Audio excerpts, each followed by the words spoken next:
Exercise 3.3 का first question में क्या दिया गया है, find the transpose of each of the following matrix. तो हमें इन सभी मैट्रिक्स का ट्रांसपोज निकालना है। फर्स्ट क्वेश्चन दिया गया है 5 1.2 -1। ये एक मैट्रिक्स दी गई है, मान लेते हैं ये मैट्रिक्स ए है। अब इसका हमें ट्रांसपोज निकालना है, तो इसका ट्रांसपोज को कैसे डिनोट करते हैं, ए डैश से। तो इसका ट्रांसपोज क्या हो जाएगा, 5 1.2 -1। ओके, सेकेंड नंबर क्वेश्चन क्या है, फर्स्ट का सेकेंड पार्ट 1 2 -1 3। इसका ट्रांसपोज करेंगे तो क्या हो जाएगा, 1 2 -1 3। कुछ नहीं करना है, सिंपली बस इसके रो और कॉलम में इंटरचेंज करना है। मतलब जो रो होगा उसको कॉलम बना देना है और जो कॉलम है उसको रो बना देना है। यहाँ पर आप देखिए, ये रो था, ये कॉलम था, ये रो को हमने यहाँ पे कॉलम बना दिया और ये जो कॉलम था इसको हमने यहाँ पे रो बना दिया। तो बस कुछ नहीं करना है, सिंपली इनके रो और कॉलम में इंटरचेंज कर देंगे, वही उस मैट्रिक्स का ट्रांसपोज कहलाएगा।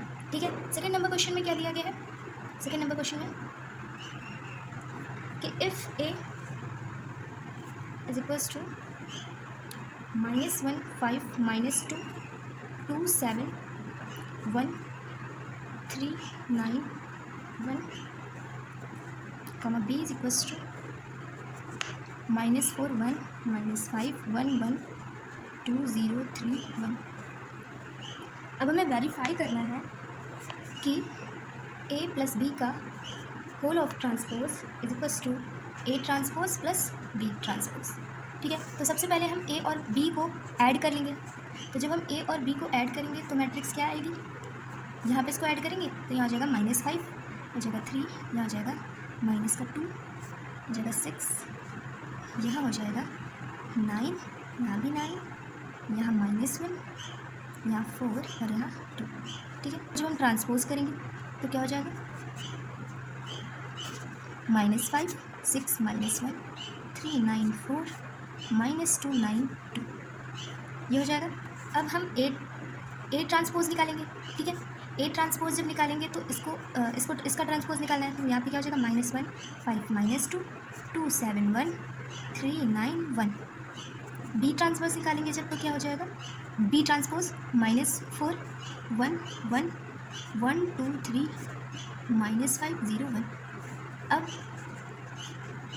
ए ट्रांसपोज और बी ट्रांसपोज को ऐड कर देंगे। यहाँ पे हो जाएगा -5, यहाँ हो जाएगा 6, हो जाएगा -1, हो जाएगा 3, यहाँ 9, यहाँ 4, यहाँ -2, यहाँ भी 9 और यहाँ 2। अब आप ज़रा देखिए कि ये ए प्लस बी का होल ट्रांसपोज की जो मैट्रिक्स है वो A transpose plus B transpose की जो मैट्रिक्स है ये दोनों सेम आ रही है। तो यहाँ से क्या प्रूफ हो गया कि ए प्लस बी का whole transpose is equals to A transpose plus B transpose. Second number question का सेकेंड पार्ट भी सेम ऐसे ही होगा और थर्ड नंबर के भी दोनों पार्ट सेम ऐसे ही होंगे, तो आप कर लीजिएगा। फोर्थ नंबर क्वेश्चन में ए ट्रांसपोज की मैट्रिक्स दी गई है और बी की मैट्रिक्स दी गई है और हमें फाइंड करना है कि ए प्लस 2b का होल ट्रांसपोज क्या होगा। ठीक है, चलिए करते हैं क्वेश्चन। फोर्थ नंबर क्वेश्चन में हमें ए ट्रांसपोज की मैट्रिक्स दी गई है -2 3 1 2। बी मैट्रिक्स दी गई है -1 0 1 2 और हमें फाइंड करना है कि a प्लस 2b का होल ट्रांसपोज, ये हमें फाइंड करना है। ठीक है, तो सबसे पहले हम a की वैल्यू निकालेंगे। तो जब यहाँ पर हमें a ट्रांसपोज की वैल्यू दी गई है तो यहाँ से हम a की वैल्यू निकालेंगे, a की मैट्रिक्स निकाल लेंगे। जैसे हम यहाँ पर a से ए ट्रांसपोज की मैट्रिक्स निकालते थे, वैसे ही हम यहाँ पर ए ट्रांसपोज से मैट्रिक्स ए निकालेंगे। यहाँ पे -2 1 3 2, ये हो जाएगी मैट्रिक्स ए। 2b क्या हो जाएगा, मैट्रिक्स बी में हम 2 से मल्टीप्लाई कर देंगे, तो यहाँ पर इसकी वैल्यू क्या आ जाएगी, -2 0 2 4। अब हम इन दोनों को ऐड कर देंगे।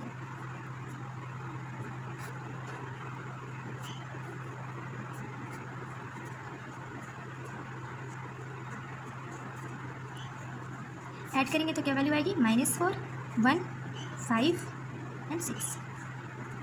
ठीक है, अब इसका हम ट्रांसपोज कर देंगे। ए प्लस 2b का होल ट्रांसपोज क्या हो जाएगा, -4 5 1 6।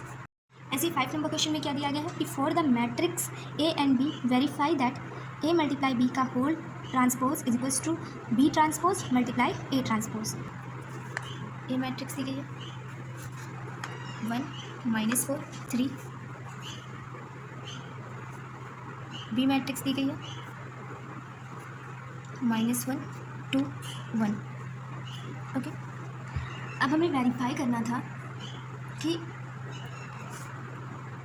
ए मल्टीप्लाई बी का whole transpose is equals to B transpose multiply A transpose. सबसे पहले हम ए बी की वैल्यू निकालेंगे।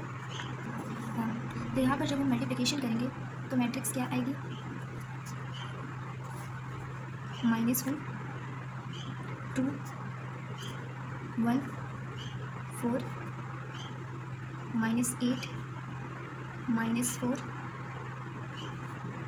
-3 6 and 3। ये मैट्रिक्स आ गई। अब हम इसका ट्रांसपोज करेंगे तो ए बी का होल ट्रांसपोज क्या आ जाएगा -1 4 -3 2 -8 6 1 -4 3। ये हो गया। अब हम यहाँ पर बी ट्रांसपोज निकालेंगे। तो जब बी का ट्रांसपोज किया तो यहाँ मैट्रिक्स आ जाएगी -1 2 1, ठीक है।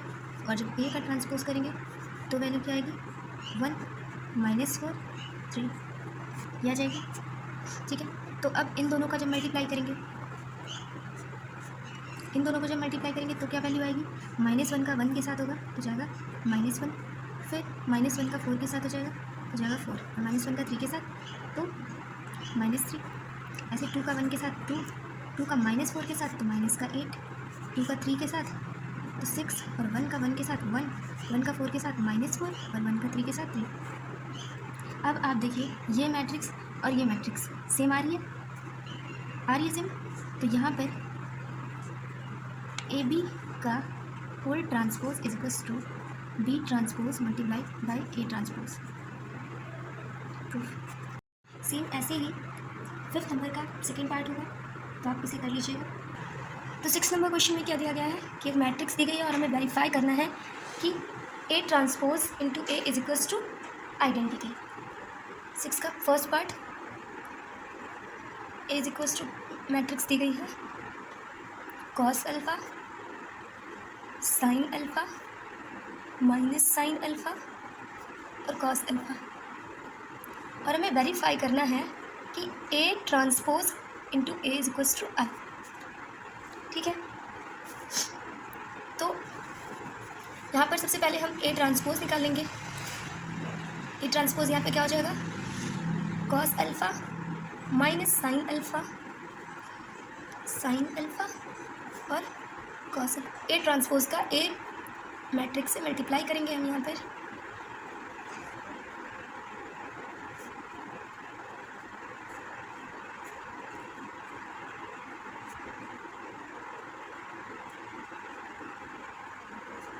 तो यहाँ पे क्या होगा कॉस अल्फ़ा का कॉस अल्फ़ा से मल्टीप्लाई करेंगे तो जाएगा cos square alpha, minus sine alpha का माइनस साइन अल्फ़ा से जब मल्टीप्लाई करेंगे तो हो जाएगा sine square alpha, plus sign लग जाएगा। ऐसे ही अब हम कॉस अल्फ़ा का साइन अल्फ़ा से मल्टीप्लाई करेंगे तो cos alpha into sine alpha हो जाएगा और प्लस साइन लगेगा, सॉरी यहाँ पर माइनस साइन लगेगा और यहाँ पर हो जाएगा साइन अल्फ़ा कॉस अल्फ़ा।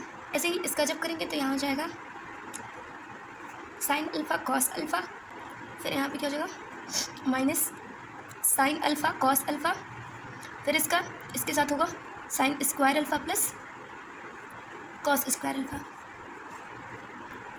अब आपको पता है कि sine square alpha plus cos square alpha इसको 1 होता है, और यहाँ पर cos alpha sine alpha minus sine alpha cos alpha 0 हो जाएगा, यहाँ पर भी 0 हो जाएगा, और यहाँ पर भी sine square alpha plus cos square alpha 1 हो जाएगा। इसको हम आई लिख सकते हैं क्योंकि ये आइडेंटिटी मैट्रिक्स है।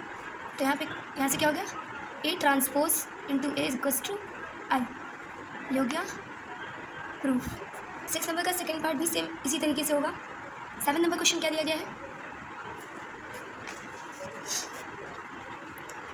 7 नंबर क्वेश्चन में दिया गया है कि so the matrix is a symmetric matrix. हमें इस मैट्रिक्स को प्रूफ करना है कि एक सिमेट्रिक मैट्रिक्स है। सिमेट्रिक मैट्रिक्स में क्या होता था कि हमारी अगर एक मैट्रिक्स है उसको हम ए ट्रांसपोज के, अगर वो ए ट्रांसपोज के बराबर होगी तो ऐसी मैट्रिक्स को क्या हम कहते थे? Symmetric matrix. और यहाँ पर हमें क्वेश्चन में ए क्या दे रखा है? 1 -1 5 -1 2 1 5 1 3। ठीक है, अब इसका ए ट्रांसपोज निकालेंगे तो क्या हो जाएगा? 1 -1 5 -1 2 1 5 1 3। ठीक है, हमने इनके रो और कॉलम में इंटरचेंज कर दिया और हमारा ट्रांसपोज क्या आ गया? ये। अब अगर आप ये दोनों देखें तो इन दोनों की जो मैट्रिक्स है सेम आ रही है, तो मतलब A transpose is equals to A. तो यहाँ से क्या प्रूफ हो गया कि जो मैट्रिक्स है हमारी वो सिमेट्रिक मैट्रिक्स है। 7 के सेकेंड पार्ट में दिया गया है कि so that the matrix is a skew symmetric matrix. Skew symmetric matrix की क्या प्रॉपर्टी होती थी कि A transpose is equals to -A. ठीक है, तो ये क्वेश्चन भी वैसे ही होगा, मतलब अगर हम A transpose is equals to -A proof कर दें तो वो हमारी जो मैट्रिक्स बनेगी वो क्या हो जाएगी? स्क्यूसिमेट्रिक मैट्रिक्स। तो ए क्या दिया गया है? ए दिया गया है 0 -1 1 1 0 -1 -1 0 और 1 सॉरी 1 और 0। ठीक है, अब हमने ए ट्रांसपोज निकाला। ए ट्रांसपोज क्या हो गया?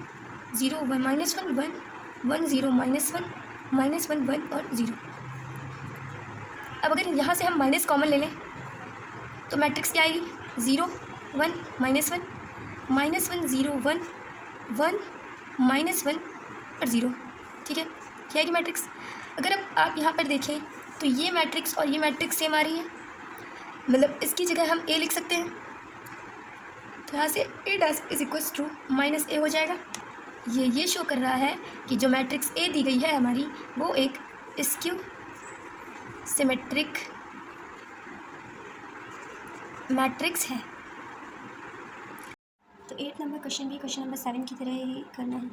इसमें भी हमें सिमेट्रिक मैट्रिक्स और इसकी सिमेट्रिक मैट्रिक्स प्रूफ करनी है। तो जैसे हमने यहाँ पर 7 नंबर क्वेश्चन में क्वेश्चन को सॉल्व किया, वैसे 8 नंबर क्वेश्चन यहाँ पर सॉल्व होगा। 9 नंबर क्वेश्चन में क्या करना है कि find half of A plus A transpose and half of A minus A transpose when A is equals to this. Matrix दिया गया है A is equals to 0 -a -b a 0 -c b c और 0। हमें क्या proof करना है? हमें half A plus A transpose की वैल्यू निकालनी है और half of A minus A transpose की वैल्यू फाइंड करनी है। सबसे पहले हम यहाँ पर ए मैट्रिक्स का ट्रांसपोज निकालेंगे। तो ए ट्रांसपोज की वैल्यू क्या आएगी? 0 a b -a 0 c -b -c 0 यह आ जाएगी। हमें इसकी वैल्यू निकालनी है तो क्या करेंगे? Half of A plus A transpose is equals to क्या हो जाएगा? हाफ ऑफ मैट्रिक्स ए और प्लस मैट्रिक्स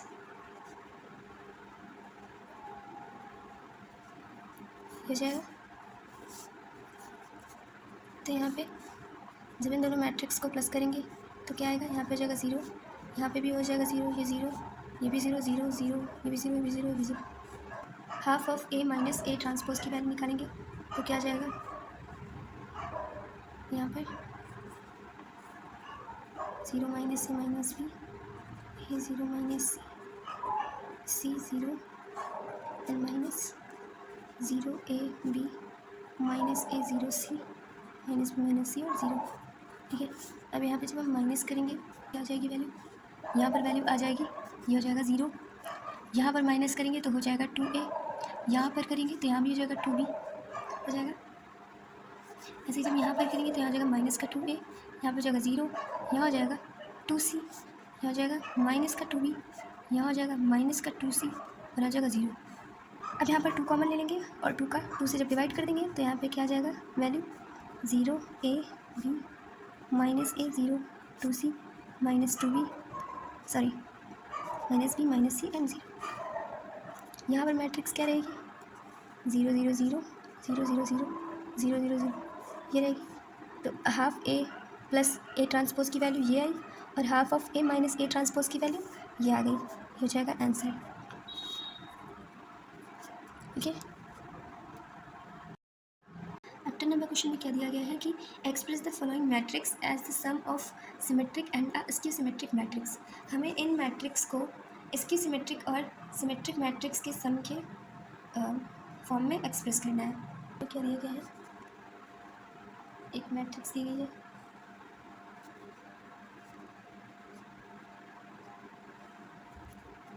ठीक है, और हमें इसे सिमेट्रिक और स्क्यू सिमेट्रिक मैट्रिक्स के सम के फॉर्म में लिखना है। लेट कर लिया कि let P is equals to half of A plus A dash.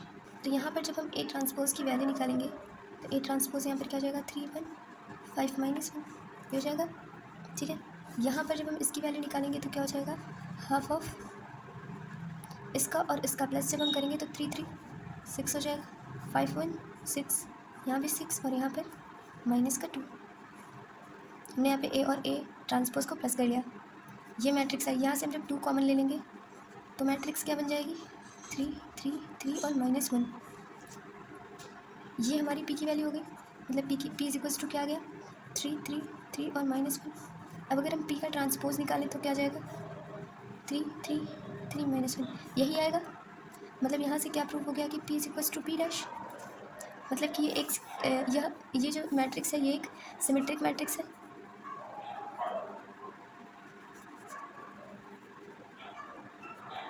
ये पता चल गया कि P is equals to half of A plus A dash is symmetric matrix.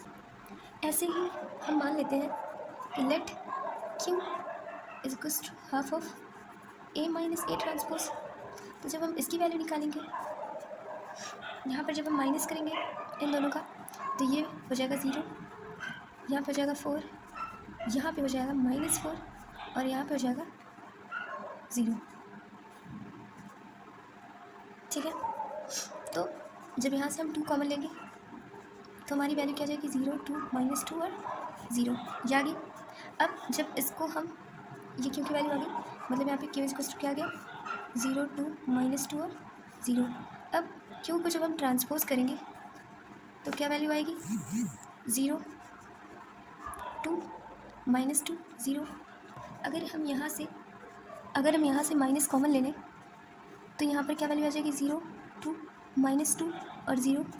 ठीक है, अब आप ये देख रहे हैं कि ये वैल्यू और ये मैट्रिक्स और ये मैट्रिक्स सेम है, मतलब हम इसकी जगह क्यों लिख सकते हैं, Q transpose equals to minus Q is equals to half of A minus A dash is a skew symmetric matrix. Okay, और हमें क्वेश्चन में क्या निकालना था, हमें सिमेट्रिक मैट्रिक्स और स्क्यू सिमेट्रिक मैट्रिक्स का सम निकालना था, पी प्लस क्यू। ठीक है, क्योंकि पी एक सिमेट्रिक मैट्रिक्स है, क्यू एक स्क्यू सिमेट्रिक मैट्रिक्स है, तो क्यू की पी की वैल्यू क्या आई थी, ये, और क्यू की वैल्यू क्या थी, ये। तो हम जब इन दोनों मैट्रिक्स को प्लस कर लेंगे